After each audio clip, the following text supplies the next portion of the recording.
We're going to reject globalism and put America first.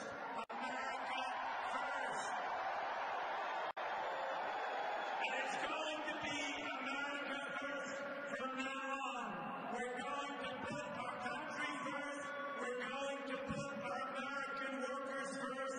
We're going to put our people first. Tonight, Donald Trump about to join me for a live conversation. Hello and welcome to Justice. I'm Judge Jeanine Pirro. Thanks for being with us tonight. And now my opening statement. You know, Democrat-inspired government support for the last century has become the most abusive form of suppression and oppression in our inner cities. It is keeping African Americans and minority communities from attaining not only the American dream, but a normal, safe, secure, and productive life. A supposed well-intentioned support system is chaining our minority communities to an intergenerational cycle of poverty, dependency, and depression. Now, I've spent more than 3 decades in the criminal justice system, watching crime, drugs, and gangs ravage our inner cities, drawing no distinction between children, the weak, and the elderly. But I have never heard anyone, especially someone running for office, have the audacity, the tenacity to turn a paradigm upside down the way Donald Trump did this week. It's time for our society to address some honest and very, very difficult truths. The Democratic Party has failed and betrayed the African American community. Democratic crime policies, education policies, and economic policies have produced only more crime, more broken homes, and more poverty. Is he right? Let's take a look. When Barack Obama and Hillary Clinton talk about the racial divide, they neglect to talk about the fact that 58% of young African Americans do not have jobs. That, in fact, they are worse off since an African American president took office. So what makes anyone think things will get better under the same policies? When Barack Obama and Hillary Clinton talk about the economic divide in this country, what have they done about it, other than Hillary Clinton magically going from dead broke to being worth more than $100 million that she'll admit to, without a business, a company, or anything other than a so-called not-for-profit corporation? And while Obama and Clinton talk about those much-needed conversations between the minority community and our law enforcement officers, they do so to the background chant, "What do we want? Dead cops. When do we want them? Now." Today, more police are targeted and killed than ever before. And while Barack Obama and Hillary Clinton talk about the poor and the oppressed, the anarchists, Black Lives Matter, and Occupy Wall Street, group burn down and destroy neighborhoods, where the only ones suffering are African American mom and pop shops and African American small business owners. And while they pontificate on the quality of justice for minority communities like Ferguson and Baltimore, juries, judges, and even their own Department of Justice outright reject their make-believe incendiary and divisive narrative. And in case you haven't noticed, gun crimes against African Americans in the inner cities only matter if law enforcement is involved. African American deaths, even of children, on playgrounds on the south side of Chicago, just don't get the same outrage. And when this duo talk about the quality of education that young African American and minority children need to compete, they force an education bureaucracy and the unions that in turn support them, selling slick ads, while children in those communities drop out or fail on those families. No vision to help children like the lucky few who have experienced the voucher system or school choice that allows them to break the bonds of the inner city and soar their way to success. Now, take a look at these cities populated by the minority community, where murders are on the rise, where poverty is the norm, where guns are seen as the only form of protection, crime is the only way out, where hope is non-existent. And ask yourselves, who is running these cities? Democrats. Take a look at the numbers.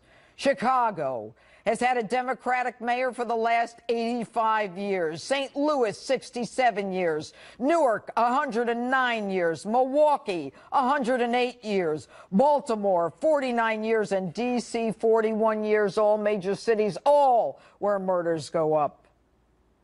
Folks, if something just doesn't work time after time, over and over, what does it tell you? Should you keep going with it? Should you do it again? You know what? I can't say it any better than he can. What the hell do you have to lose?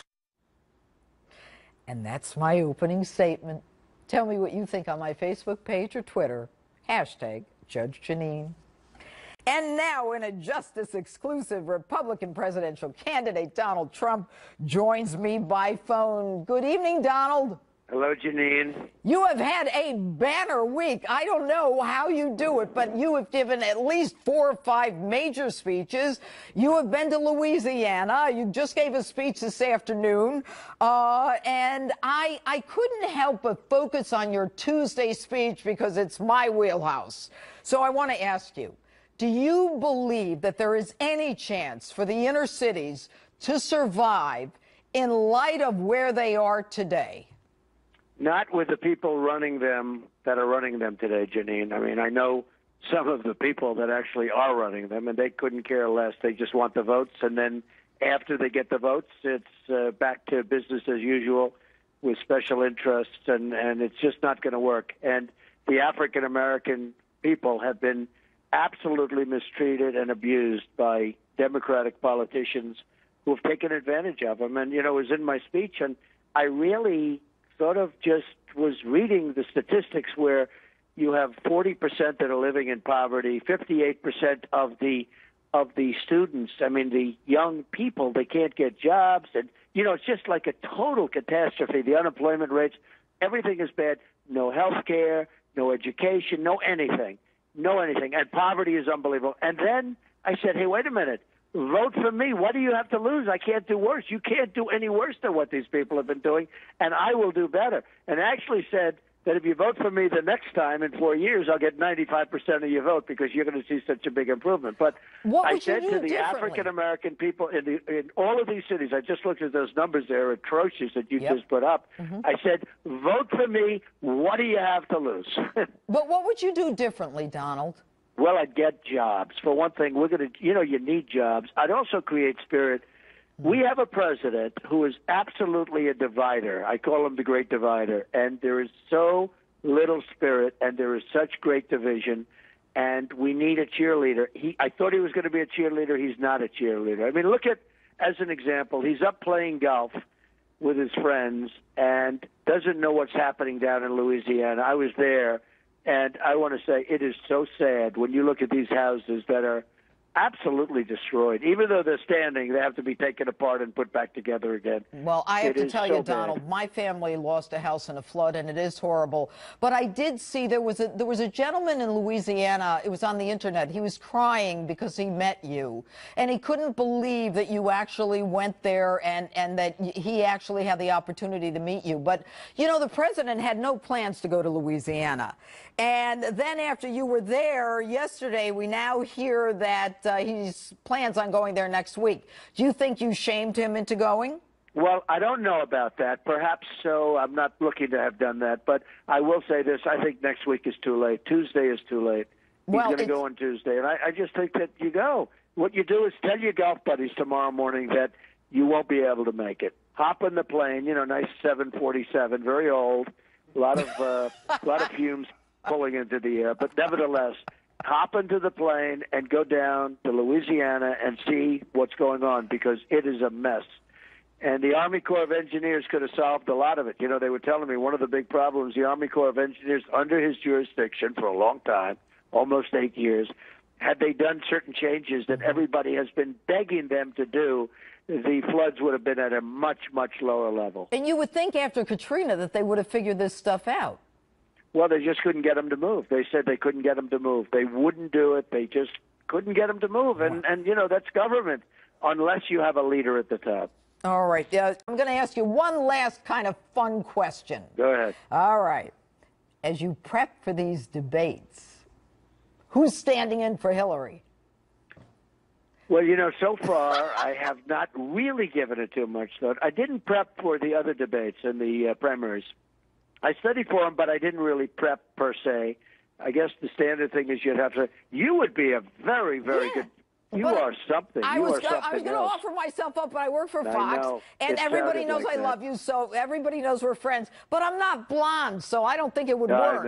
I know. That's Plus, right. I don't wear pantsuits. But we'll get somebody, I guess. But you know, the main thing is, I just think it's something we have to win. We have to win that election, or we're not going to have the judges. You know, the justices of the Supreme Court, by and of themselves, is such a big factor in this election, and it's a factor that some people talk about a lot because they know how important. Other people don't know about it. But you will have, hey, look, Justice Scalia, who that was unexpected, but all of a sudden, before you even start, you're picking one. But it could be as many as 4, could even be as many as 5 during a 4-year term, probably the most ever for a president for a 4-year term. So very important. We will work hard, and we will do a job, and we will make America great again. All right, I want to say one more thing. This is just coming across. LA Times poll, Trump takes a half-a-point lead over Clinton. Oh, wow, that's very good. So you have had a banner week after a rough couple of weeks. Well, I don't know. The press gave me a rough couple of weeks. They'll take what I say, and they will change it and totally cut it up and dice it up and then say... and then study it for 3 days. Yeah, but you know what, Donald? Just keep doing what you did this week. You hit it out of the park. I will, Jeanine. I will. Donald Trump, thank you so much. Thank you very much, Jeanine. All right. And if you haven't seen Hillary's America, the latest effort from writer and director Dinesh D'Souza, it is an eye-opening look at the Democratic candidate for president as well as the party that she represents. Take a look at this. Today claim to be the party of progress. But where's the progress? For blacks, they've created new urban plantations. For Indians, reservations. And for poor immigrants, barrios, ghettos, and slums. They put their voters, ghettos, and slums. They put their voters in there and make sure they stay there.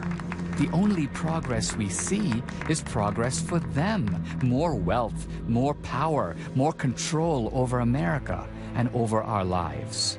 The Clintons are worthy successors of a tradition from Andrew Jackson through Woodrow Wilson. The Clintons made $60 million in gross income while she was Secretary of State. Plus countless more to the phony Clinton Foundation. It's called Pay for Play. She even created an illegal private email server, one easily hacked by our foreign enemies, to hide her corrupt dealings. Then